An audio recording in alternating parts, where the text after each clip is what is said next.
Nous sommes encore réunis ce soir pour suivre et méditer la parole de Dieu sur l'Exode.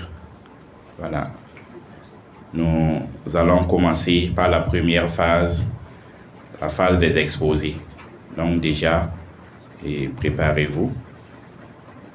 Et ensuite, nous allons suivre l'exposé du prêtre, l'explication du livre.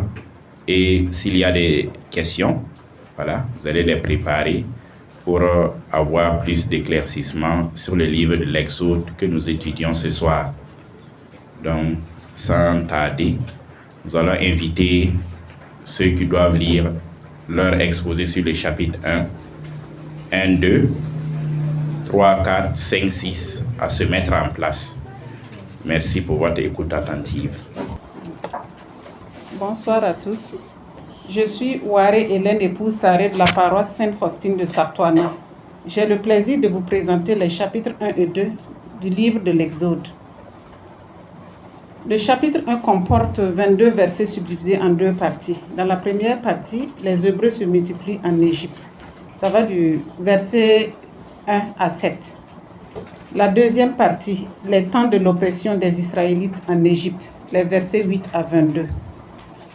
Dans la première partie, il est rappelé que les descendants de Jacob qui ont immigré avec lui en Égypte étaient au nombre de 70 personnes. Après la mort de Joseph et de ses frères, les Israélites très féconds se multiplièrent à tel point que le pays en fut rempli.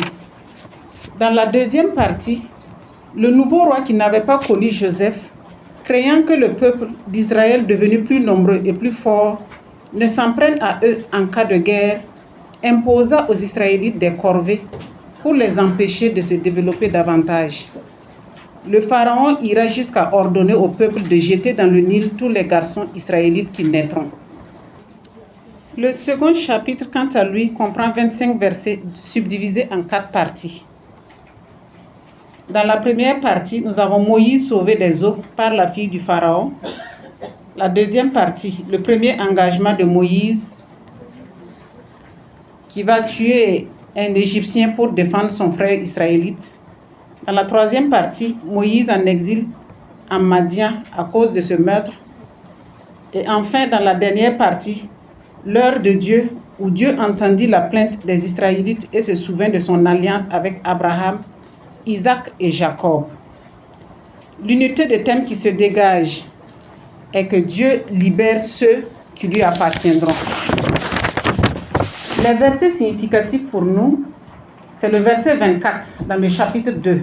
Dieu entendit leur plainte et Dieu se souvint de son alliance avec Abraham, Isaac et Jacob. Comme lien, dans le Nouveau Testament, on a Actes 7, versets 18 à 19. Dans l'Ancien Testament, on a Deutéronome 10, 11 et Psaume 105, 24. Les chapitres 1 et 2 nous montrent que Dieu n'oublie pas sa promesse. Il a entendu les cris du peuple d'Israël et a appelé Moïse pour qu'il le sauve. Comme interpellation, aujourd'hui encore, Dieu est fidèle à sa promesse. Il connaît les situations que nous vivons, il entend nos prières et il agira. Comme exhortation finale, nous dirons que comme Moïse, soyons attentifs et prêts à l'appel de Dieu pour sa mission. Que le Seigneur nous fortifie. Amen. Bonsoir. Je suis Bassoulé Parfait de la paroisse Notre-Dame de Fatima de Dasasko. Je suis chargé de vous présenter les chapitres 3 et 4 du livre de l'Exode. Le chapitre 3 est composé de 22 versets que nous avons subdivisés en deux parties. La première partie, titré Le buisson ardent, va du verset 1 au verset 15. L'ange de l'Éternel apparaît dans une flamme de feu au milieu d'un buisson à Moïse. Ce dernier, alors berger du bétail de son beau-père Jéthro, avait conduit le bétail jusqu'à la montagne de Dieu à Horeb. L'Éternel appelle Moïse par son nom, lui exprime sa compassion pour son peuple et lui révèle son nom, le nom que l'on évoquera à travers les générations.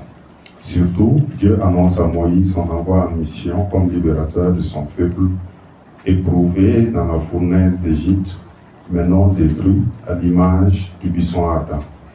Deuxième partie, Moïse envoyé par Dieu comme libérateur, versets 16 à 22. Dieu donne à Moïse des instructions relatives à sa mission. Il lui annonce ce qu'il va faire à l'Égypte et comment il va spolier les Égyptiens en faveur de son peuple. En unité de thème, nous avons retenu l'appel et l'envoi de Moïse. Le verset 12 nous a paru significatif. Je serai avec toi et voici le signe qui te montrera que c'est moi qui t'ai envoyé. Quand tu feras sortir le peuple d'Égypte, vous servirez Dieu sur cette montagne. Nous avons trouvé un lien avec Genèse 4, 26. Un fils naquit à Seth aussi, et il lui donna le nom d'Enoch. Alors, on commença à invoquer le nom de l'Éternel. Le message du chapitre pour nous aujourd'hui. Dieu nous rend capables quand il nous choisit pour une mission, qu'il nous donne d'accepter dans la foi les missions qu'il nous confie.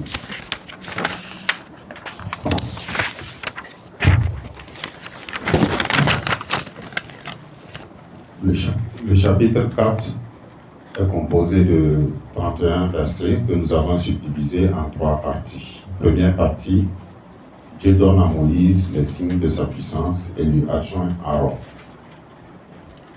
Versets 1 à 17. Devant les hésitations et les objections de Moïse, Dieu lui donne 3 signes. Malgré ces signes, Moïse ne veut voir que son insuffisance personnelle, au point de déclencher la colère de l'Éternel contre lui. Ainsi, Dieu lui adjoint finalement Aaron, son frère. Deuxième partie, versets 18 à 26. Moïse quitte Jéthro et retourne en Égypte auprès de son peuple. Dieu ouvre le chemin de son serviteur Moïse, que son beau-père Jéthro renvoie en paix en Égypte. L'Éternel l'avertit que le Pharaon refusera de laisser aller le peuple. En même temps, Dieu lui révèle que ce peuple est pour lui, est son fils, son premier-né. Dieu accompagnait Moïse, mais tout n'était pas en ordre dans la maison de Moïse, son serviteur. En effet, Moïse a négligé de circoncire son fils selon l'alliance établie par l'Éternel avec Abraham et qu'il tenait également sa descendance. Il fut repris par l'Éternel qui agit en discipline avec lui. Troisième partie, les Israélites accueillent Moïse et Aaron, versets 27 à 31. Sous l'inspiration de l'Éternel, Aaron va à la rencontre de Moïse. Tous deux allèrent réunir les anciens des Israélites pour leur transmettre les paroles de Yahvé. Par la suite, le peuple prit et se prosterna. En unité de thème, nous avons retenu le commencement de la mission divine par Moïse et Aaron.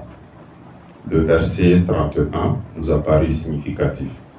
Le peuple crut et entendit que Yahvé avait visité les Israélites et avait vu leur misère. Ils s'agenouillèrent et se prosternèrent. Nous avons trouvé un lien avec Genèse 17:10 qui porte sur l'alliance. Voici mon alliance qui sera observée entre moi et vous, c'est-à-dire la race après toi, que tous vos mâles soient circoncis. Le message pour nous aujourd'hui de ce chapitre. Alors, les versets 24 à 26 nous interpellent sur le sens du respect des engagements et l'importance d'être rigoureux envers nous-mêmes d'abord et dans toutes nos activités. Que le Seigneur nous y aide. Je vous remercie. Bonsoir, je suis Théra Myriam de la paroisse Notre-Dame de Fatima et je vous présente les chapitres 5 et 6 du livre de l'Exode. Ces chapitres se composent respectivement de 23 et de 30 versets qui racontent le début de la mission de Moïse. Ils peuvent être répartis en 2 parties. D'abord, le silence de Dieu, au chapitre 5. Dans cette partie, le peuple hébreu, mais surtout Moïse en tant que messager, est confronté à ce qui semble être un silence de Dieu, voire un abandon ou une trahison en milieu de chemin. En effet, observant les instructions reçues par l'Éternel, Aaron et Moïse se rendirent chez Pharaon pour lui porter le message d'invite à la libération du peuple d'Israël, chose qui aggrava de façon drastique leurs conditions en Égypte et suscita le désespoir du côté du peuple et le doute de celui de Moïse. Ensuite, nous avons la fidélité de Dieu au chapitre 6. Dans cette partie, après que Moïse ait pris le découragement plus haut à questionner Dieu, celui-ci lui dit au verset 2, « Je suis l'Éternel ». Après, l'Éternel lui a fait des promesses et lui a rappelé son alliance depuis Abraham jusqu'à Jacob, en passant par Isaac, ainsi que les promesses faites à ces derniers qui sont pour lui des pères. C'est ainsi qu'au verset 8, il dit, « Je vous ferai entrer dans le pays que j'ai juré de donner à Abraham, à Isaac et à Jacob. Je vous le donnerai en possession, moi l'Éternel. » Après cet épisode de promesses, on se retrouve dans un récit généalogique qui s'étend du verset 14 au verset 25 et qui intervient en réalité pour justifier le choix que l'Éternel a porté sur Moïse, l'alliance issue du sang. En effet, Moïse descend du troisième fils de Jacob, Lévi, et plus précisément d'Amram, lui-même fils de Kéab. Au verset 26, il est dit que ce sont là cet Aaron et ce Moïse à qui l'Éternel dit, « Faites sortir du pays d'Égypte les enfants d'Israël selon leurs armées. » Ces chapitres entretiennent des similitudes avec la marche de Dieu avec Noé et Abraham dans le livre de la Genèse au chapitre 5, du chapitre 5 à 9 et 11 à 21. Ils nous interpellent à trois égards. Premièrement, comme les Hébreux, lorsque nous agissons sur inspiration divine ou suivant les conseils de personnes avisées ou inspirées, et que nous nous heurtons à des difficultés ou voyons nos conditions se détériorer, nous sombrons dans le doute et regrettons le chemin emprunté. Ensuite, comme Moïse, lorsque nous nous trouvons dans une position de chef, nous sommes abattus lorsque notre équipe essuie un échec. De l'ensemble, nous retenons de première part que le silence de Dieu n'est effectivement pas synonyme d'abandon, d'oubli ou de trahison. Et on peut, suivant Habakkuk 2:3, dire concernant la promesse de Dieu que c'est une prophétie dont le temps est déjà fixé. Elle marche vers son terme et ne mentira pas. Si elle tarde, attends-la, car elle s'accomplira. Elle s'accomplira certainement. De seconde part, on note que Dieu a un côté démonstratif. Il n'éprouve pas systématiquement. Et même quand il le fait, il sait adapter les épreuves aux personnalités. Enfin, Dieu est fidèle. Raison pour laquelle, quoi qu'il en soit, peu importe la posture dans laquelle nous nous tenons, gardons à l'esprit que nous avons un Dieu qui s'appelle l'Éternel et qui veille sur sa parole. Il agit suivant ses propres plans. Travaillons donc à tisser une alliance avec lui à travers nos prières et nos attitudes. Prions Dieu afin qu'il fasse de nous des chrétiens qui ne comptent pas seulement sur la grâce, mais aussi sur l'alliance. Amen. Je vous remercie. Je suis Zongo Tegawende Ismaël. Je lis pour Solange Tougma, épouse Barry, de la paroisse Saint-François d'Assise, CCP Saint-Joseph, avec sa binôme Wedraogo Samira, épouse Souli, de la paroisse Saint-Charles Luanga de Wayalga. Elles exposent sur les chapitres 7 et 8 du livre de l'Exode. Le chapitre 7, lui, comporte 57 versets et le chapitre 8 comporte 28 versets. Ils ont aussi divisé en deux parties. Première partie, le Seigneur établit Moïse pour le Pharaon et lui déroule son plan pour libérer son peuple. Chapitre 7, versets 1 à 7. Cette partie nous enseigne comment le Seigneur peut nous utiliser au-delà de nos limites si nous nous rendons disponibles. Il se charge lui-même des moyens. La partie 2, envoi de Moïse en mission et survenue des fléaux en Égypte. Chapitre 7, versets 8 à 29. Et le chapitre 8, versets 1 à 28. Moïse, accompagné d'Aaron, exécuta ce que le Seigneur avait dit. Il alla voir le Pharaon pour leur donner de laisser partir les fils d'Israël d'Égypte, au risque de subir de la main de Dieu de terribles jugements. Le cœur endurci par le Seigneur, Pharaon refusa et préfère riposter avec ces magiciens qui firent de même quand le bâton fut transformé en serpent. Le Nil en sang, l'invasion des Égyptiens par les grenouilles, sans pour autant qu'ils aient le dessus. Quand survint par la suite l'invasion de tout le pays, hommes et bêtes par des moustiques, l'infestation du pharaon et de son peuple par la vermine et l'incapacité des magiciens égyptiens à s'en débarrasser, le pharaon, malgré tout, refusa de laisser partir les fils d'Israël selon le plan de Dieu. En effet, il faut que les Égyptiens, après les signes et les prodiges que fera l'Éternel, reconnaissent qu'il est le Seigneur. Unité des thèmes qui se dégage de l'ensemble des parties. Le Seigneur est fidèle à sa parole, se souvient toujours de ses fils et combat pour leur liberté. Les versets significatifs qu'ils ont retenus. Le verset 1 du chapitre 7. Mais le Seigneur dit à Moïse, « Vois, je t'établis comme Dieu pour le Pharaon, et ton frère Aaron sera ton prophète. » Lien avec d'autres passages de la Bible, ils n'ont pas trouvé.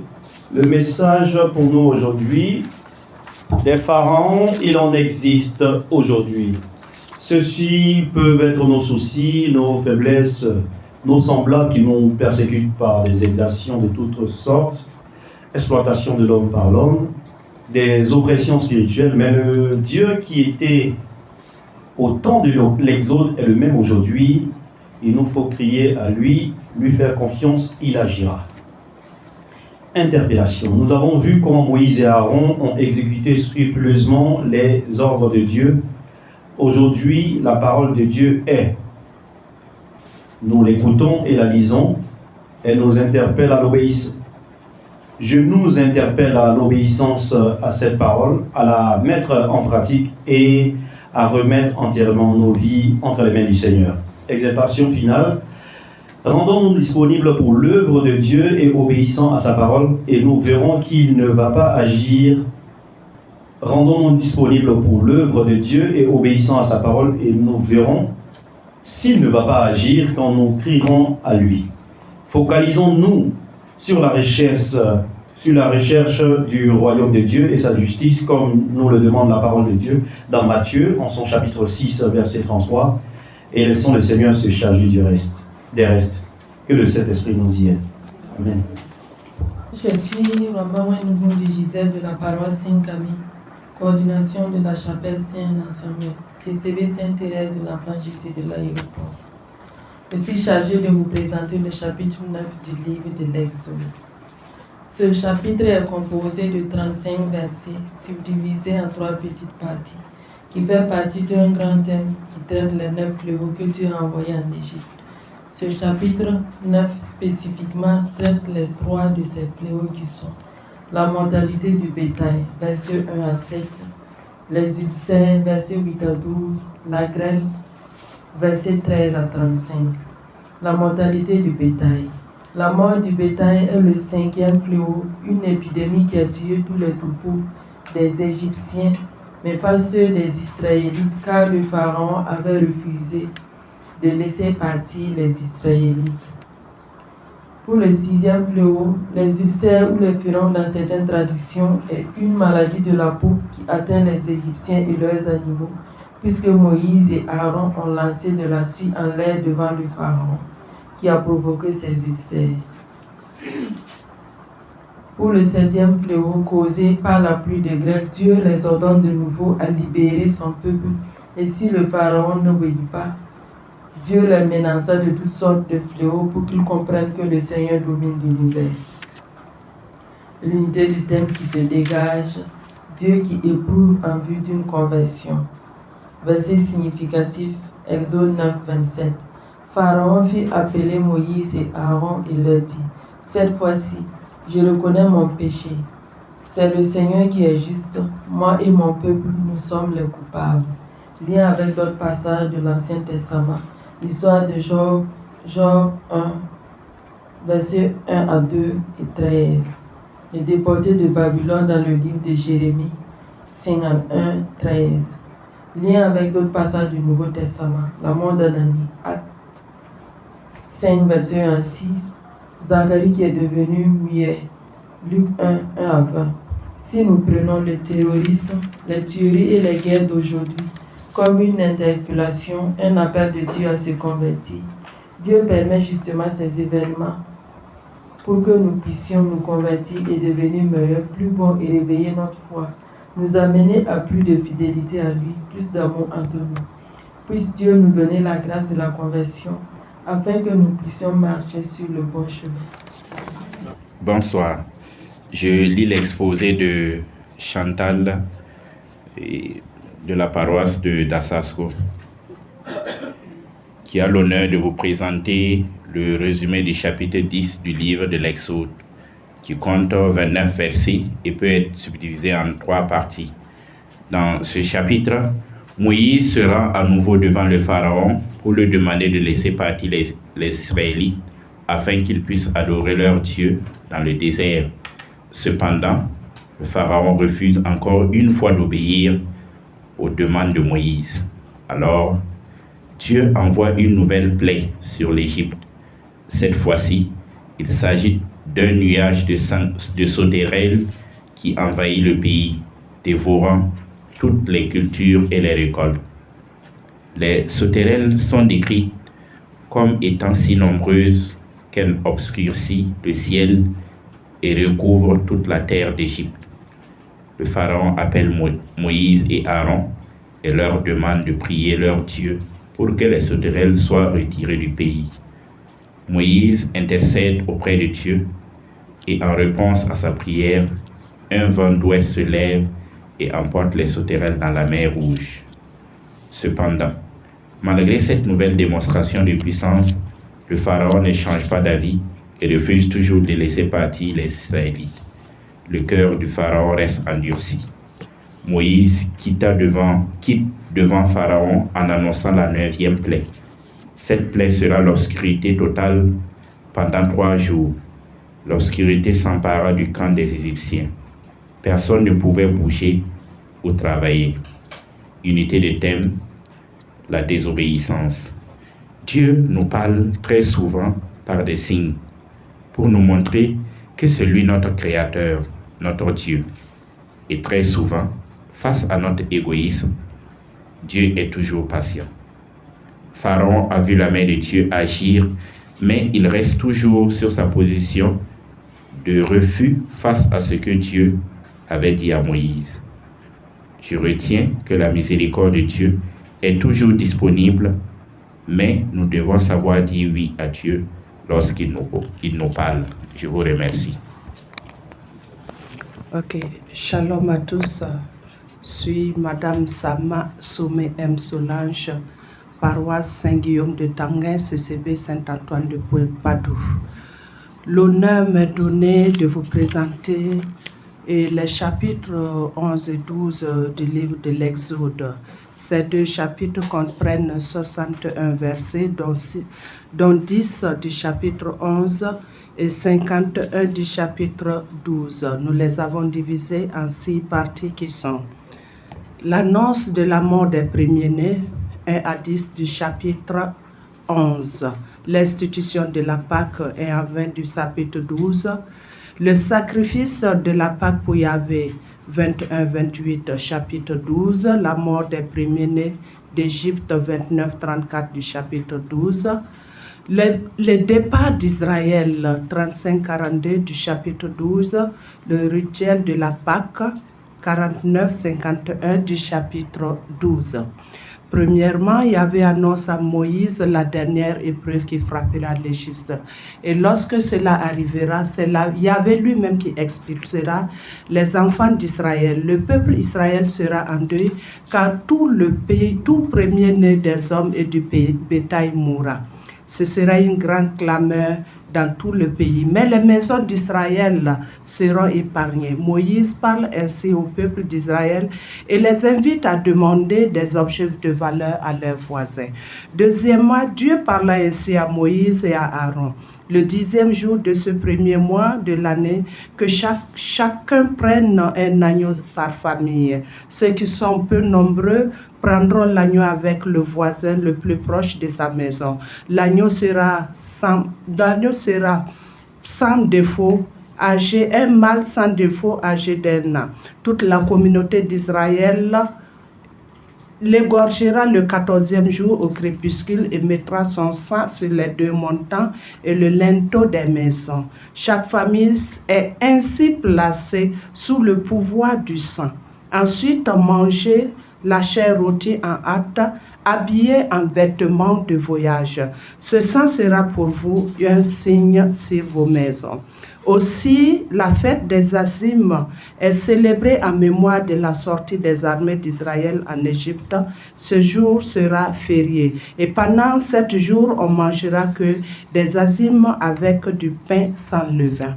Troisièmement, Moïse donne des instructions aux anciens d'Israël. Il leur demanda de se procurer un agneau et d'immoler la Pâque, puis tremper un bouquet d'hysope dans le sang, ensuite toucher les linteaux et les manteaux des maisons. Que personne ne sorte de la maison jusqu'au matin. Lorsque Dieu traversera l'Égypte et verra le sang, il protégera cette maison et l'ange exterminateur n'y entrera pas. C'est le sacrifice de la Pâque de Yahvé. Quatrièmement, l'ange de la mort a frappé. C'est une grande clameur en Égypte. Aucune maison des Égyptiens n'a été épargnée. Tous les premiers-nés de la maison de Pharaon, ses juges, ses serviteurs, les prisonniers et même le bétail. Cette même nuit, Pharaon fit venir Moïse et Aaron et leur somma de quitter l'Égypte avec tous leurs biens. Cependant, il leur demande de le bénir. Cinquièmement, les Israélites séjournaient en Égypte pendant 430 ans. Mais avant de quitter, ils dépouillèrent les Égyptiens de leurs biens. Ils partirent en direction de Sukkot avec leur famille, leur bétail aussi, ainsi que toute l'armée de Yahvé. Dans la précipitation, ils firent cuire des galettes sans levain parce qu'ils n'ont pas eu le temps de faire des prévisions. Yahvé veilla sur eux toute la nuit pour les faire sortir. Sixièmement, le rituel de Pâques peuvent prendre part à ce rituel tous les Israélites, tout esclave acquis à prix d'argent et ayant été circoncis. Les étrangers, les résidents, les serviteurs à gages et les incirconcis ne peuvent pas manger ce repas. Il se mangera dans une seule maison. Aucun morceau ne sortira de la maison. Aussi, il est formellement interdit de briser les os. Verset 46.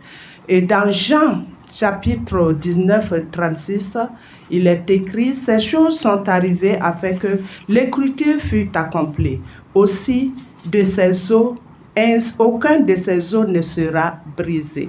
Toutefois, si un citoyen, un étranger résident parmi les Israélites désire faire la Pâque, peut participer à condition que tous les hommes de sa famille se fassent circoncire. » Unité de thème, le pouvoir du sang de l'agneau.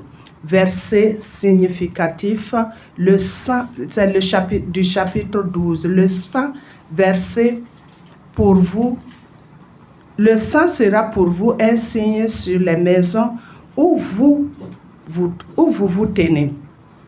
Lié avec l'Ancien Testament, Nombre 19, 6, Nombre 28, 16 à 23, Deutéronome 16, 1 à 18, Deutéronome 6, 21, 25. Nouveau Testament, Hébreux 6, 19. Et puis le Psaume 51, verset 9. Mes messages, Jésus-Christ a versé son sang par amour pour notre salut. Et il y a un puissant pouvoir dans le sang de Jésus-Christ. Le sang de Jésus nous réconcilie avec Dieu. Jésus dit dans Jean chapitre 6, 53, « En vérité, je vous le dis, si vous ne mangez la chair du Fils de l'homme et ne buvez son sang, vous n'avez pas la vie en vous. » Que le pouvoir du sang de Jésus-Christ vous protège. Amen. Je présente l'exposé de SMD Lauricia Marie-Angélique de la paroisse Sacré-Cœur de Dapoya et de la CCB Saint-Paul avec son binôme Madame Soubega Bénédicte. J'ai l'honneur de vous exposer sur le chapitre 13 du livre de l'Exode qui contient 22 versets. Il peut être subdivisé en 2 parties. Les auto-recommandations concernant la Pâque 13, 1, 16. Dieu conduit la marche de son peuple, 13, 17, 22. Nous n'avons pas trouvé de similitude entre ces passages à d'autres passages de la Bible. Dans la première partie de ce chapitre, nous constatons que le terme consacrez-moi vos premiers-nés, que ce soit chez l'homme ou chez l'animal. Le Seigneur dit que le premier-né lui appartient. Le peuple d'Israël devrait faire ce don par action de grâce au Seigneur pour l'avoir fait sortir de son esclavage d'Égypte. Le premier-né est un signe d'espoir, de concrétisation du lien entre deux époux qui s'unissent. Ils permettent l'agrandissement de la famille. Le premier-né d'une famille signifie l'espoir d'avoir d'autres enfants. Tout cela pour montrer l'importance de la valeur du premier-né. Donner à Dieu son premier-né est une grande valeur. Cela montre à quel point nous aimons Dieu et combien nous sommes reconnaissants de ce qu'il a fait pour nous. Ainsi donc, le Seigneur nous invite à lui faire offrande des choses qui ont beaucoup d'importance, lui donner le meilleur de ce que nous avons. Dans la deuxième partie, il est question de montrer que Dieu a toujours accompagné son peuple. C'est lui qui les a fait sortir d'Égypte. C'est lui qui l'a accompagné jusqu'à la terre promise.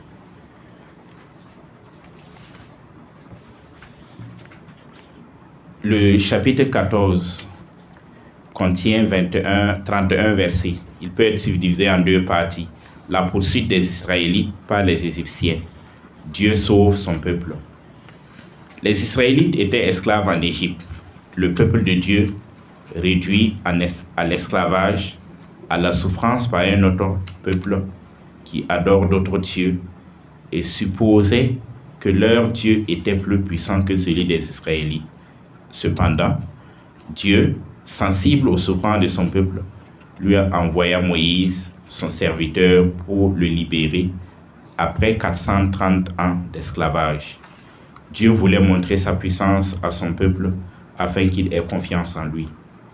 Le passage qui nous a plus marqué se trouve dans la première partie de ce chapitre et concerne le passage suivant. N'y a-t-il pas assez de tombeaux en Égypte?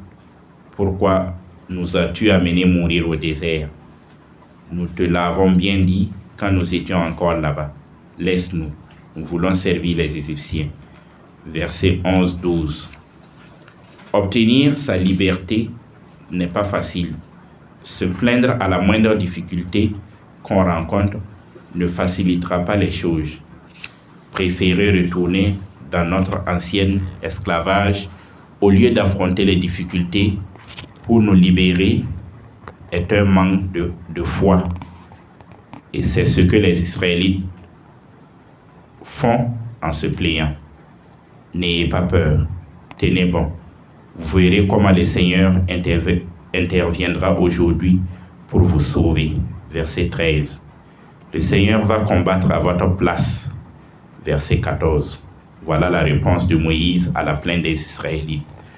Nous nous trouvons souvent dans des situations similaires à celles des Israélites, que ce soit au niveau professionnel, familial. Nous prions pour que la situation change. Nous avons l'impression que notre prière empire la situation. Nous ne devons pas abandonner. Nous devons garder courage, car Dieu écoute toujours si nous avons confiance et la foi. Tout restera dans l'ordre. Je vous remercie. Bonsoir à tous. Je suis Elena Zangrianogo, épouse Somda, de la paroisse Notre-Dame de Kolognaba, et ma binôme c'est Sonia Foulani, de la paroisse Saint-Marc de Nagrin. Donc, nous avons l'honneur de vous présenter les chapitres 15 et 16 du livre de l'Exode. Le chapitre 15 du livre de l'Exode comporte 27 versets. Il est subdivisé en deux parties. La première partie nous relate comment Moïse et les Israélites chantèrent pour Yahvé qui les a fait sortir de la main des Égyptiens. Elle part du premier verset au 21e. La deuxième partie, qui commence au verset 22 pour finir au verset 27, parle quant à elle de Yahvé qui a adouci l'eau de Mara, ce qui veut dire amère, afin que les Israélites puissent boire. On note tout au long du chapitre que les Israélites sont tout heureux d'avoir quitté l'Égypte, mais qu'ils sont cependant sceptiques. Leur joie et leur foi s'écroulent à la moindre épreuve. Un verset a retenu notre attention. Il s'agit du verset 11 qui proclame la grandeur de Dieu. Il dit, je cite, « Qui est comme toi parmi les dieux, Yahvé? Qui est comme toi, illustre en sainteté, redoutable en exploits, artisan de merveilles. » Les liens du chapitre avec d'autres passages de la Bible.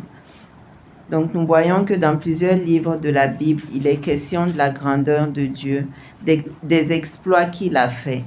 Ainsi, dans Isaïe 37, au verset 16, il est dit, « C'est toi qui es le seul Dieu de tous les royaumes de la terre, c'est toi qui as fait le ciel et la terre. » Le message du chapitre pour nous aujourd'hui, c'est que nous devons avoir une foi aveugle en Dieu qui nous a créés et veut notre bonheur. Même quand les événements semblent ne pas aller dans le sens que nous souhaitons, faisons-lui confiance et il agira. Le chapitre 16 du livre de l'Exode comporte, lui, 36 versets. Il est constitué d'une seule partie dont le titre est la manne et l'écaille. Il relate comment Yahvé, après les murmures des Israélites, les a nourris avec la manne pendant toute la traversée du désert durant 40 ans, jusqu'à leur arrivée en terre promise. Dieu a voulu mettre son peuple à l'épreuve pour voir s'il marchera selon sa loi ou pas. Le récit de ce chapitre nous montre que lorsqu'on écoute la parole du Seigneur et qu'on la met en pratique, tout se passe bien. Mais si, dans le cas contraire, on ne fait pas ce que le Seigneur dit, on est puni. En effet, ceux qui, par exemple, n'avaient pas suivi les consignes et avaient voulu amasser la manne pour en garder pour le lendemain, en dehors du sabbat, ont vu leur manne pourrir. Un verset a retenu notre attention. Il s'agit du verset 28, où le Seigneur passe par Moïse pour nous interpeller. Yahvé dit à Moïse, « Jusqu'à quand refuserez-vous d'écouter mes commandements et mes lois ?» Nous retrouvons ce verset qui nous a interpellés dans le livre des Nombres au chapitre 14, verset 11, ainsi que dans le premier chapitre de Proverbes. Donc, le message du chapitre 16 va dans le même sens que celui du chapitre 15, à savoir que nous devons avoir une foi aveugle en Dieu qui nous a créés et veut notre bonheur. Même quand les événements ne semblent pas aller dans le sens que nous souhaitons, faisons-lui confiance et il agira. Je vous remercie.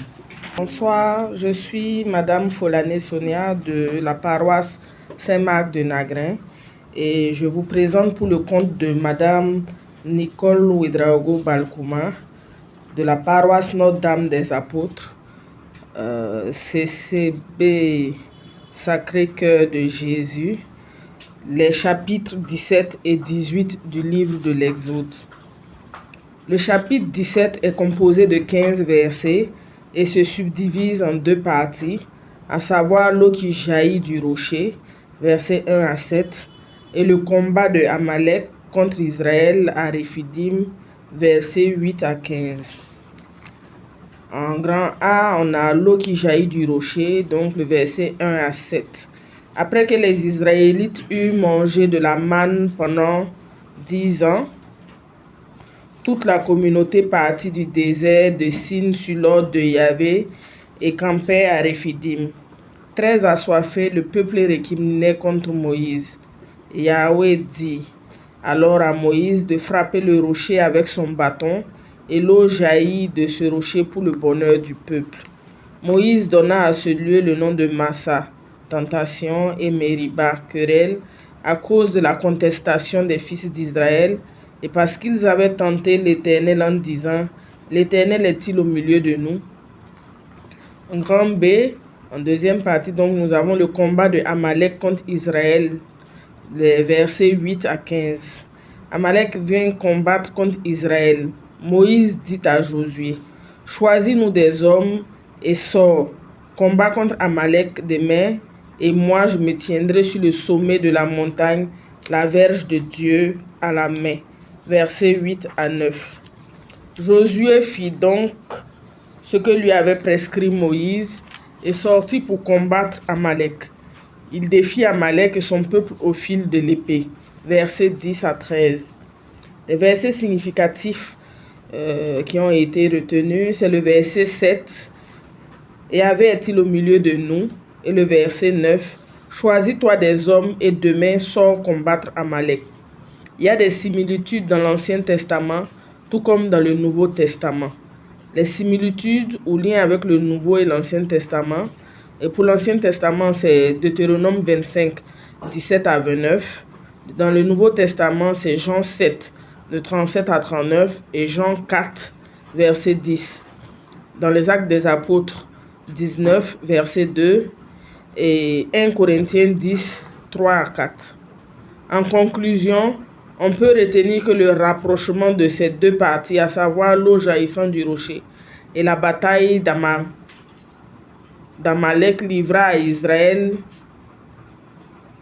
qu'Amalek livra à Israël est fort remarquable et instructif et en harmonie parfaite avec la lutte que nous les croyants avons à soutenir avec cette mauvaise nature humaine.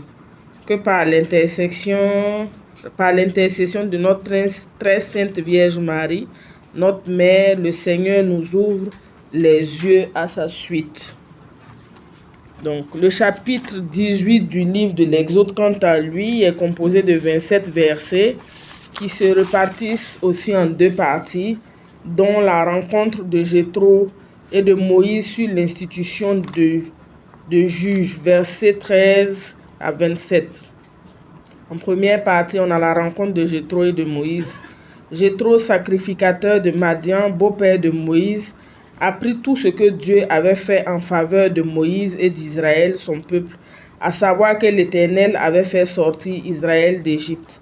Il prit la femme de Moïse et ses 2 enfants et allèrent à la rencontre de Moïse au lieu où il campait à la montagne de Dieu. Jéthro offrit un holocauste et sacrifice à Dieu. Aaron et tous les anciens d'Israël vinrent participer au repas devant Dieu avec Jéthro. En deuxième partie, nous avons l'institution des juges. Donc, Jéthro, craignant que Moïse ne s'épuise sous le poids de sa charge, lui demanda de se faire assister dans l'administration des affaires du peuple. Moïse choisit des hommes de valeur et les plaça à la tête du peuple, officiers par de milliers, officiers de centaines, officiers de cinquantaines et de dizaines. Ils jugeaient le peuple en tout temps. Les versets significatifs qui ont été retenus, c'est le verset 5. Maintenant, si vous écoutez ma voix, je vous tiendrai pour mon bien propre parmi tous les peuples, car toute la terre est à moi. Les similitudes ou liens avec le Nouveau et l'Ancien Testament, non, elle n'en a pas trouvé. Voilà, je vous remercie. Je lis pour Kima Marie-Laure Essel, de la paroisse Saint-François d'Assise de la CCB Sainte-Monique. Présentation du chapitre. Les chapitres 19 et 20 du livre de l'Exode sont constitués de 51 versets, soit 25 versets pour le chapitre 19 et 26 versets pour le chapitre 20. Contenu du chapitre. Ces 2 chapitres peuvent être subdivisés en 6 parties. Première partie, chapitre 19, versets 1 à 2, l'arrivée au mont Sinaï. Les versets 3 à 15, l'alliance entre l'Éternel et le peuple d'Israël au mont Sinaï. Les versets 16 à 25, la manifestation de Dieu au mont Sinaï. Quatrième partie, les versets 1 à 17, la promulgation du décalogue. Cinquième partie, chapitre 20, versets 18 à 21, les effets de la voix de l'Éternel sur le peuple. Sixième partie, versets 22 à 26, loi complémentaire sur le culte. Unité de thème qui se dégage de l'ensemble des parties est l'alliance de Dieu avec son peuple. Verset significatif, Exode 19, 5 à 6. Maintenant, si vous écoutez ma voix et gardez mon alliance, je vous tiendrai pour mon bien propre parmi tous les peuples, car toute la terre est à moi. Je vous tiendrai pour un royaume de prêtres, une nation sainte. Exode 19, 8. Et le peuple entier d'un commun accord répondit, tout ce que Yahvé a dit, nous le ferons. Exode 20, 20. Moïse dit au peuple, ne craignez pas, car c'est pour vous mettre à l'épreuve que Dieu est venu, pour que sa crainte vous demeure présente et que vous ne péchiez pas. Lien du chapitre avec d'autres passages de la Bible. Nouveau Testament, Matthieu 19, 18 à 19. Message du chapitre pour nous. Actualité du message pour nous. Dieu est présent au cœur de notre histoire humaine. Il ne reste pas indifférent devant la misère de son peuple. Il vient à son secours quand il crie vers lui. Les interpellations de Dieu pour nous aujourd'hui. Dieu nous interpelle quant à notre capacité à lui demeurer fidèle, à demeurer fidèle à ses commandements et à nous engager et à nos engagements vis-à-vis de lui. Exhortation finale. Autrefois, Dieu nous parlait à travers ses prophètes. Aujourd'hui, il continue de nous parler à travers sa parole. Demeurons donc fidèles et assidus à la parole de Dieu. Les commandements donnés au peuple d'Israël valent pour nous aujourd'hui, nous qui sommes le peuple de son alliance. J'ai l'honneur de vous présenter les chapitres 21 et 22 du livre de l'Exode. Le chapitre 21 compte 37 versets divisés en 3 parties.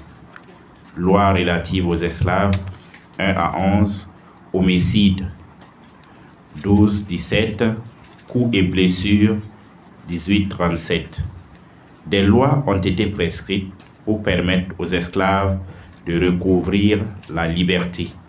La loi sur l'homicide dit au verset 12 que quiconque frappe quelqu'un et cause sa mort sera mis à mort.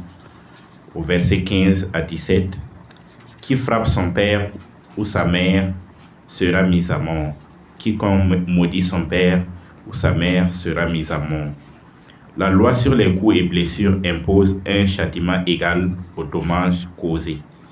Les versets 18-19 nous disent: si des hommes se querellent et que l'un frappe l'autre d'une pierre ou avec le poing, de telle sorte qu'il n'en meurt pas, mais doit garder le lit, s'il se relève et peut circuler dehors, fût cet appui sur un bâton, celui qui la frappe sera quitte, mais il devra le dédommager pour son immobilisation et le soigner jusqu'à sa guérison.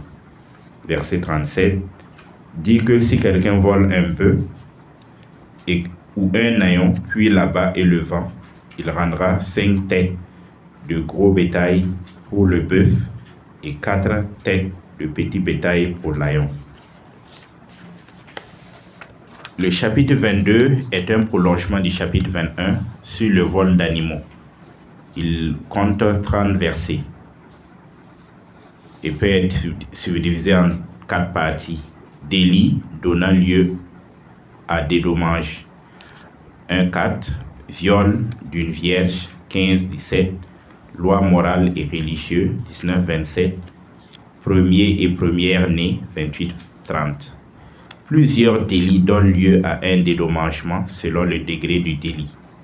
Le verset 4 nous dit que si quelqu'un fait pâturer un champ ou une vigne et laisse brouter le champ d'autrui, il restituera d'après le meilleur de son champ ou de sa vigne. S'il a laissé brouter le champ en entier, il restituera sur la base de la meilleure récolte du champ ou de la vigne. Concernant la loi sur le viol d'une vierge, la parole de Dieu dit que si quelqu'un séduit une vierge non encore fiancée et couche avec elle, il versera le prix et la prendre pour femme. Si son père refuse de la lui donner, il versera une somme équivalente au prix fixé pour les vierges. les lois morales et religieuses nous ramènent à certains commandements de Dieu. En ces versets 23 et 24, il est dit: vous ne maltraiterez pas une veuve ni un orphelin. Si vous le maltraitez et qu'il crie vers moi, j'écouterai son cri. Ma colère s'enflammera et je vous ferai périr par l'épée. Vos femmes seront veuves et vos fils orphelins. La parole de Dieu dit que tout premier-né restera 7 jours avec sa mère et le 8e jour il sera donné à Yahvé. Ces chapitres 21 et 22 sont en lien avec l'Ancien Testament. Lévitique 24, 19, Lévitique 29, Deutéronome 15, 12, 18, 1 Roi 50, 1 Roi 1, 50, 2 Samuel 12, 6, Psaume 46, 146, 9, Isaïe 1, 17. Le Nouveau Testament, Matthieu 15, 4, Matthieu 5, 38, Luc 19, 8, Actes des Apôtres 23, 5. Les versets significatifs de ces chapitres sont chapitre 21, verset 15. Qui frappe son père ou sa mère sera mis à mort. Chapitre 22, verset 21-22. Vous ne maltraiterez pas une veuve ni un orphelin. Si tu le maltraites et qu'il crie vers moi, j'écouterai son cri. Ce chapitre du livre de l'Exode nous exhorte à la justice et à l'honnêteté. Prions le Seigneur afin qu'il nous donne un cœur de bonté. Soyons justes les uns envers les autres. Je vous remercie. Bonsoir à tous. Je suis Compaoré Angelina Palingwende et je lis de la part de Madame Kaboré Benewende Judith de la paroisse Sacré-Cœur de Donsin, CCB Saint-Paul de Pérou. J'ai le plaisir de vous présenter le chapitre 23 et 24 du livre de l'Exode. Le chapitre 23 comporte 33 versets divisés en 4 parties. La première partie, les devoirs des ennemis, versets 1 à 9. Dans ce passage, Dieu interpelle les Israélites à ne pas colporter des fausses rumeurs, c'est-à-dire de porter des fausses accusations à autrui. La deuxième partie, l'année sabbatique et sabbat, versets 10 à 13.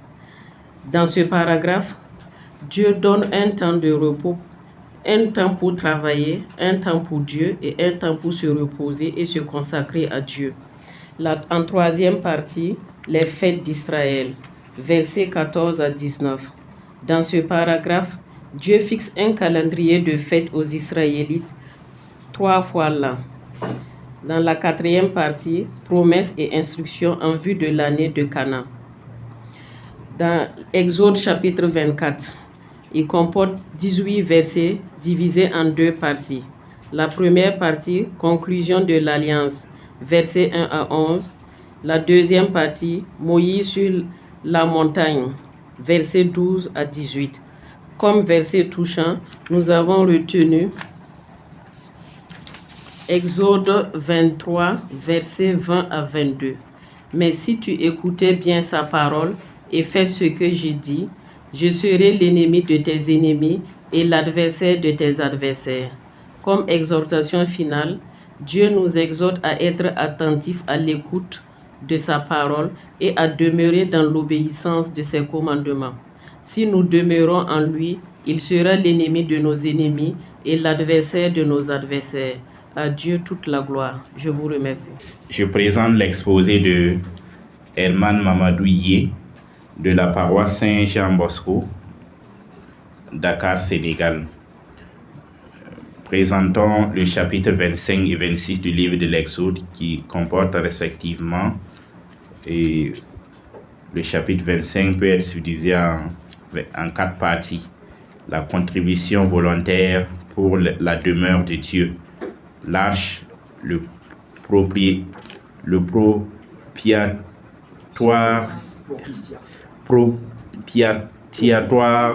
et les chérubins, la table des offrandes, le chandelier. Le chapitre 26 est subdivisé en 4 parties. La tenture de la demeure de Dieu, les cadres de la demeure, rideaux du Saint des Saints, le voile de l'entrée. Dès le commencement, des hommes de foi ont reçu les communications divines, mais individuellement et occasionnellement. Ils étaient des adorateurs, offraient des sacrifices sur leurs autels, mais Dieu n'habite pas avec eux. Or, sa pensée était de demeurer au milieu d'un peuple qui lui appartienne en propre. Exode 19:5, Deutéronome 7:6. Dans le livre de l'Exode, nous voyons comment le Seigneur appelle son peuple Israël, le fait sortir d'Égypte à travers la mer Rouge pour le conduire à travers le désert jusqu'en Canaan, le pays promis aux patriarches au-delà du Jourdain. Dieu va alors habiter dans une tente comme son peuple et au milieu de lui. Ainsi, la conclusion de l'alliance avec son peuple au chapitre 24 est suivie par les directives pour la construction du sanctuaire. Ce sanctuaire est mobile, signe du Seigneur qui accompagne son peuple en marche vers la terre promise. Le chapitre 25 commence par la contribution du peuple sur la base de la liberté et de la générosité.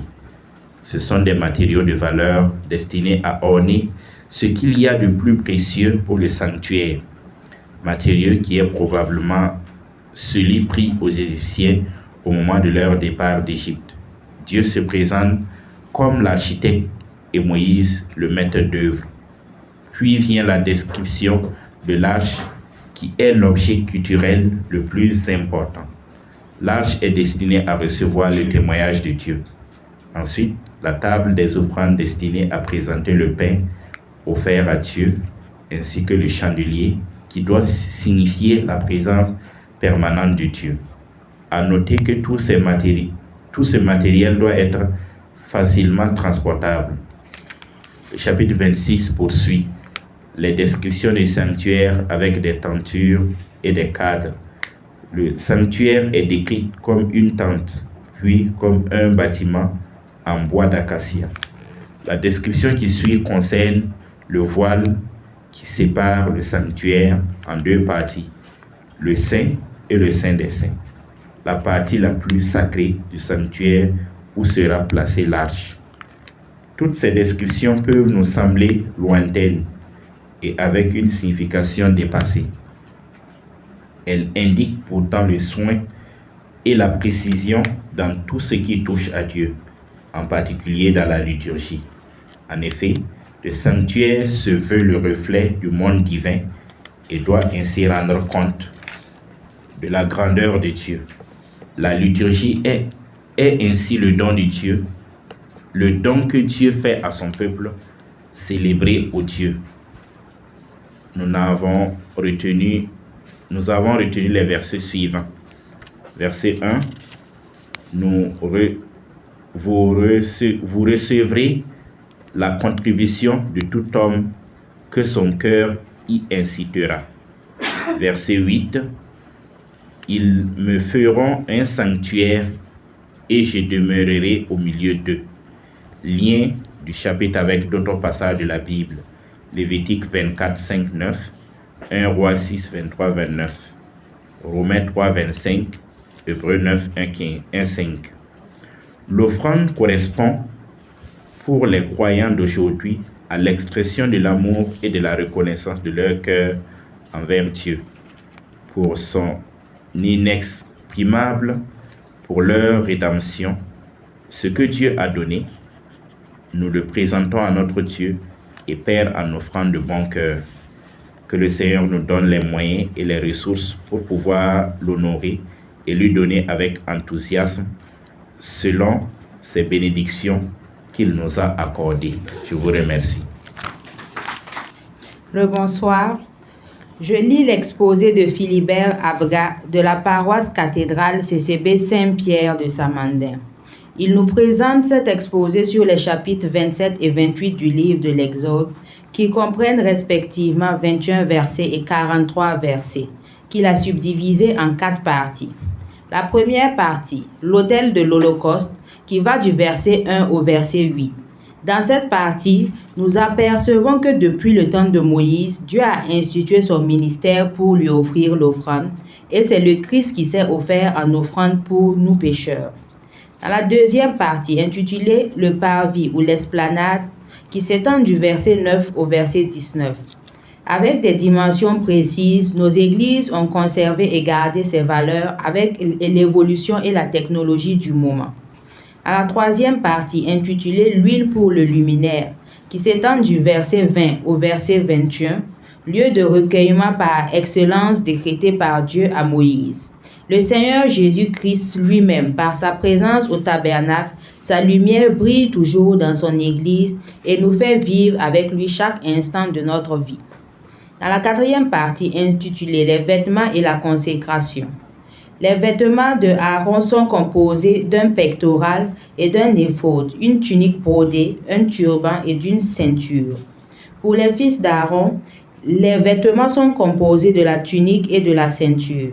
Aaron et ses fils se vêtiront et seront consacrés au sacerdoce. De nos jours, nos prêtres après l'ordination sacerdotale sont consacrés au sacerdoce du Christ ressuscité. L'unité générale qui se dégage de ce chapitre, c'est que Dieu est le même hier et aujourd'hui, l'alpha et l'oméga, de génération en génération. Le lien avec le Nouveau Testament se retrouve en Actes 21-27 et Actes 21-27 à 30 dans l'Ancien Testament, Ézéchiel 43, 13 à 17. Le message que nous pouvons tirer de ces chapitres, c'est que le Seigneur Dieu depuis Abraham perpétue toujours son alliance. Il nous appartient à chacun de le recevoir et de transmettre fidèlement aux générations futures. Je vous exhorte dans la prière et la foi, à l'exemple d'Abraham et Moïse, de transmettre la lumière du Seigneur partout où besoin sera. Je vous remercie. Je présente l'exposé de Gisèle Kwalaga, épouse Rwamba et de la paroisse Sainte-Faustine de Saptoana. CCB Notre-Dame du Perpétuel Secours. Le chapitre 29 du livre de l'Exode contient 46 versets. Ce chapitre comporte 4 parties. La préparation. La préparation consiste à rendre disponible tout ce qui sera nécessaire à la consécration de Aaron et de ses fils, à savoir un jeune veau, 2 béliers sans défaut, du pain, des galettes, des gâteaux sans levain.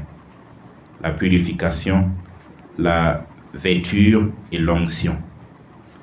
Moïse devra laver avec l'eau Aaron et ses fils vers l'entrée de la tente d'assignation, vêtir Aaron de ses habits de prêtre et enfin l'oindre avec l'huile d'onction. Enfin, revêtir ses fils de leur tunique, les mettre leur ceinture et leur bonnet à Aaron et à ses fils. L'offrande. Sur les 3 animaux, Aaron et ses fils poseront leurs mains sur leur tête avant leur sacrifice. Le taureau, sacrifice pour le péché, sera égorgé par Moïse devant l'autel à l'entrée de la tente d'assignation. Il prendra du sang du taureau avec son doigt, qu'il mettra sur les cornes de l'autel et le reste du sang répandu autour du pied de l'autel. La graisse et les entrailles seront brûlées sur l'autel et le reste du taureau immolé, brûlé en dehors du camp.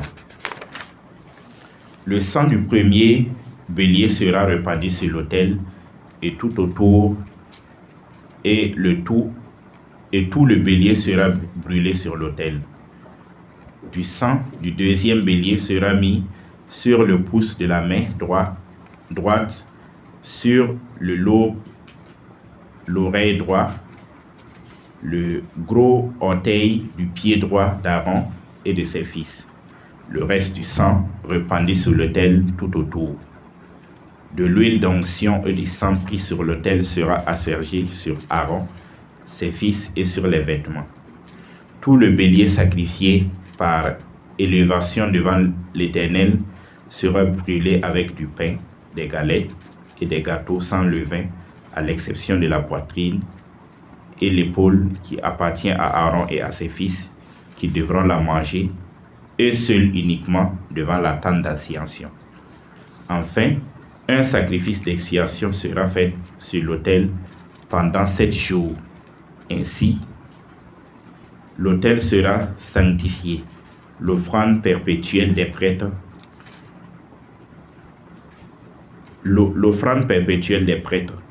chaque jour, 2 agneaux d'1 an seront offerts sur l'autel à perpétuité, avec de la farine pétrie et du vin, le matin et entre 2 soirs. Dans ce chapitre, nous remarquons que la vocation de prêtre est donnée par Dieu. Tout le processus des soins des prêtres, du matériel et de la manière d'exercer est indiqué par Dieu. Seuls les prêtres étaient habilités à servir et à manger le repas sacré. De nos jours, toute personne peut participer à la messe, mais seuls les chrétiens en situation régulière, c'est-à-dire se confessant régulièrement, peuvent prendre part au repas divin. Puissent tous les chrétiens rendre grâce à Dieu tous les jours pour le choix d'élection de leur personne comme fils de Dieu. Le chapitre 30 du livre de l'Exode comporte 38 versets. Ce chapitre compte 5 parties. La première partie s'intitule l'autel des parfums. L'autel des parfums sera selon les dimensions indiquées par le Seigneur. Il sera recouvert d'or et placé en face du voile qui est devant l'arche du témoignage, en face du propitiatoire.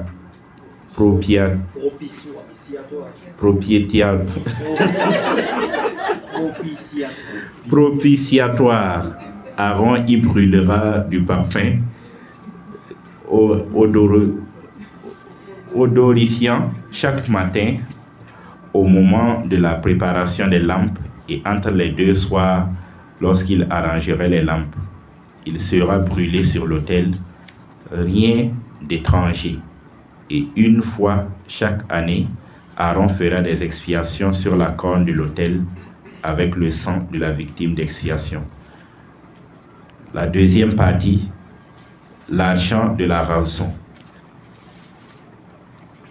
qui est d'une demi-cycle par personne pauvre ou riche, est pour le rachat de sa personne après le dénombrement, afin d'éviter toute plaie lors de ce dénombrement. Tout homme depuis l'âge de 20 et au-dessus paiera le don prélevé pour le Seigneur. Troisième partie, le bassin de cuivre, à contenir l'eau pour les ablutions des prêtres, afin qu'ils se purifient avant de rentrer dans la tente d'assignation. Aaron et ses fils doivent laver leurs mains et leurs pieds afin de ne pas mourir avant leur service à l'autel. Quatrième partie, l'huile d'onction. Des meilleurs aromates. Il est composé de myrrhe naturelle sans extraction, de cinnamon même aromatique, du roseau aromatique, de casse et de l'huile d'olive dans les quantités bien déterminées par Dieu. Cette huile servira à oindre et à sanctifier Aaron, ses fils, leurs vêtements, tout ce qui se trouvera dans la tente de rencontre. Personne n'a le droit de refaire la même chose pour soi sous peine de sanction. Cinquième partie. L'encens du tacté, de l'ongle odorant, du galbanum et de l'encens pur à partie égale. Il sera fait selon l'art du parfumeur, sera salé et pur et réduit en poudre. Personne n'a le droit de refaire la même chose pour soi sous peine de sanction. Dieu a toujours aimé l'homme depuis sa création. Mais au début de sa relation avec l'homme, il donnait ses lois et décrets et menaçait tout contrevenant de malheur ou de mort. Dans 1 Chronique 21 et plus, Dieu punit David pour avoir recensé Israël. De nos jours, Dieu est plus dans une relation de démonstration d'amour avec l'homme. Exemple de Zachée, de Marie-Madeleine ou la parabole du fils prodigue. Puissions-nous laisser faire confiance à Dieu et nous laisser aimer par lui. Je vous remercie.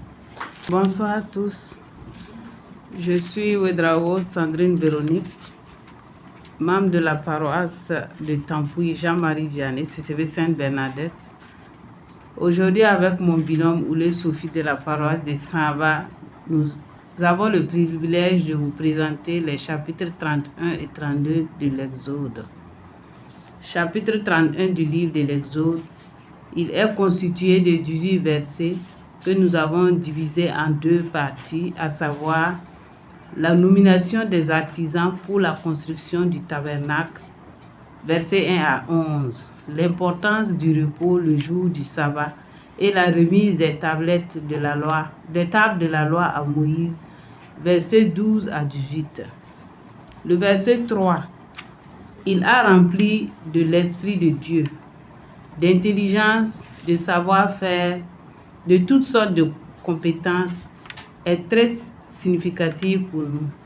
Ce chapitre souligne l'importance que Dieu accorde à l'habilité artisanale et à l'Esprit Saint pour accomplir des tâches sacrées. Ce qui se trouve également dans d'autres passages de la Bible, comme dans la construction du temple de Salomon, 1 Roi 7, 13 à 14. Cette parole nous apprend l'importance à reconnaître et à cultiver les talents et les compétences que Dieu nous a donnés pour servir et contribuer à la construction de son royaume.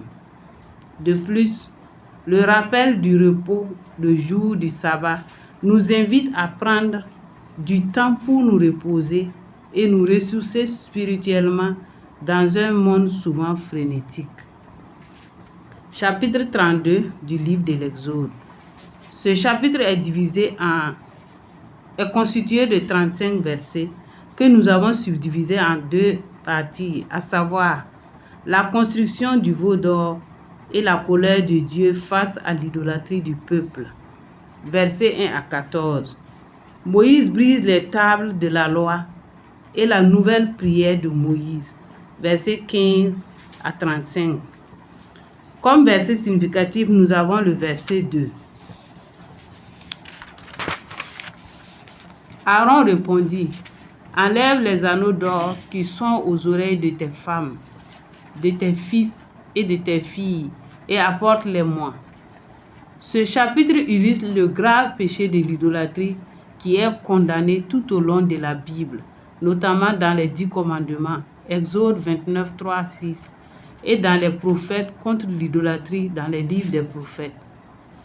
Le message de ce chapitre pour nous aujourd'hui, la tentation de mettre notre confiance et notre adoration dans toutes les choses matérielles plutôt que dans le vrai Dieu existe toujours.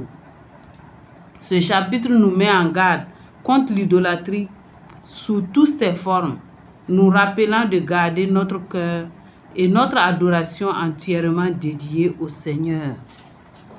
L'esprit est ardent, mais la chair est faible. Puisse l'Esprit Saint soit le maître de nos vies et nous conduise en toutes choses et en tout lieu. Amen. Bonsoir. Je lis pour Zongo Rita de la paroisse Saint-Charles-Luanga de Wayalguin, CCV Sainte-Monique. Nous avons l'honneur de vous présenter les chapitres 33 et 34 du livre de l'Exode, composés respectivement de 23 et de 35 versets. Ces deux chapitres peuvent être regroupés en 5 parties. La première est relative à un ordre de départ donné par Yahvé à Moïse pour conduire le peuple vers la terre promise. Cependant, Yahvé refuse d'accompagner le peuple au risque de l'exterminer en chemin. La deuxième nous parle de l'attente du rendez-vous où Yahvé s'adresse à Moïse face à face. Dans la troisième partie, Moïse intercède pour le peuple. Il implore Yahvé de monter avec eux vers la terre promise.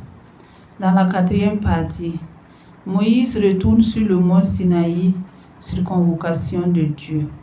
Sur ce mont, Yahvé apparaît à Moïse et renouvelle son alliance avec le peuple d'Israël. Les tables de la loi sont alors renouvelées. Sur ces tables, Yahvé gravera à nouveau les commandements observés par Israël.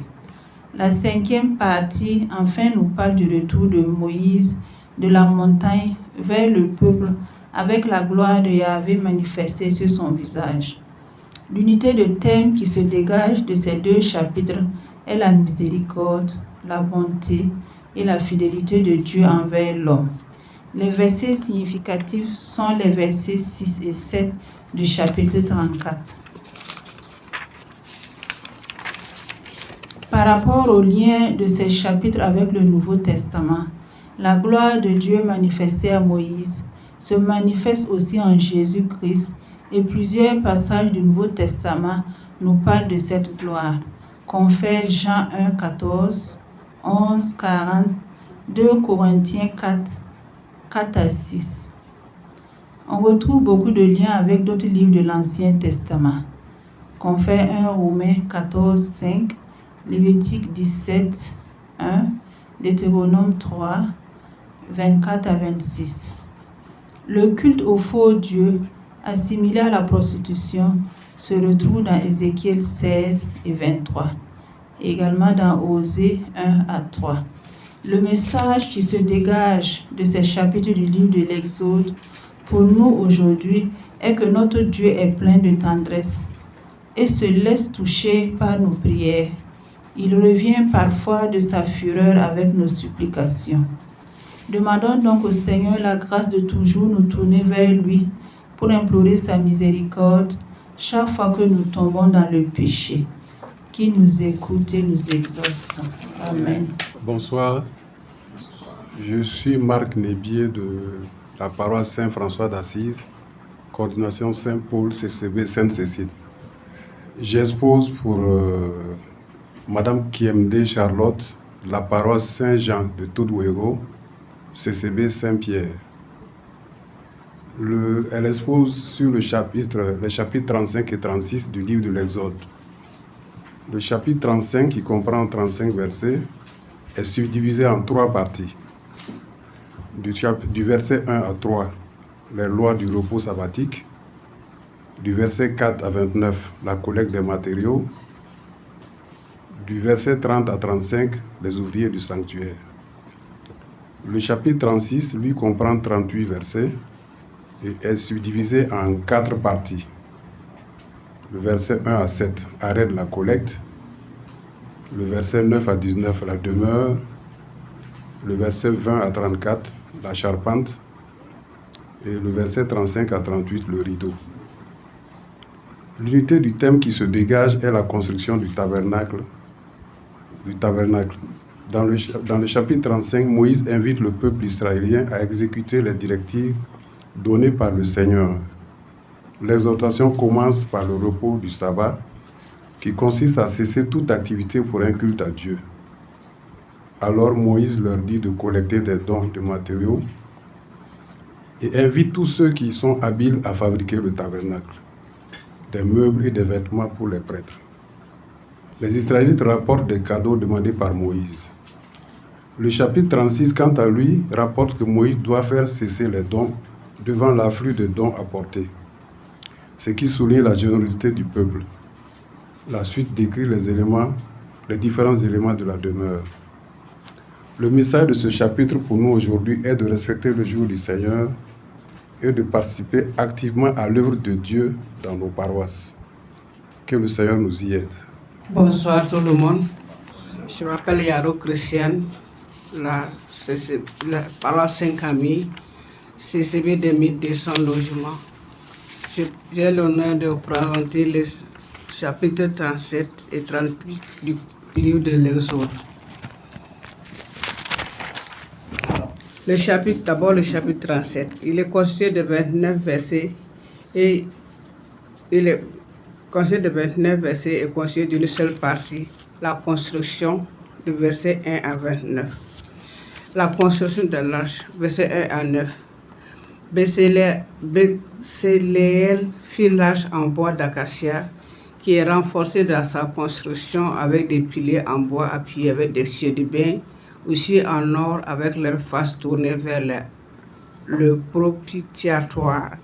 Il faisait ses anneaux sur les côtés, puis mit les barres pour faciliter le transport. La construction de la table de pain, versets 10 à 16.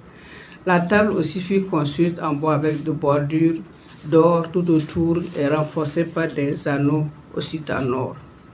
La construction des chandeliers, versets 17 à 24. Le chandelier est aussi fait en or pur. Son pied, sa tige, ses calices, ses pommes, ses fleurs étaient de même pièce. Il ajoutait 7 lampes avec leurs mouchettes et les cendriers d'or pur. L'autel des parfums, versets 25 à 29. L'autel aussi fait en bois d'acacia et le couvrit d'or pur du dessus, les côtés tout autour et les cônes et une bordure d'or. Il fit aussi l'huile pour l'onction sainte et l'encens aromatique comme un parfumeur. Unité qui se dégage, c'est les constructions et les décorations. Verset qui a retenu mon attention sur le verset 29. Il fit l'huile pour l'onction sainte, l'encens aromatique comme un parfumeur. Lien avec l'Ancien Testament, Exode 25, 10 à 22. Avec le Nouveau Testament, Hébreux 9 à 35. Mais ça que nous pouvons retirer, l'amour et la perfection que Bécéléel met pour rendre ses constructions et ouvrages très beaux et solides.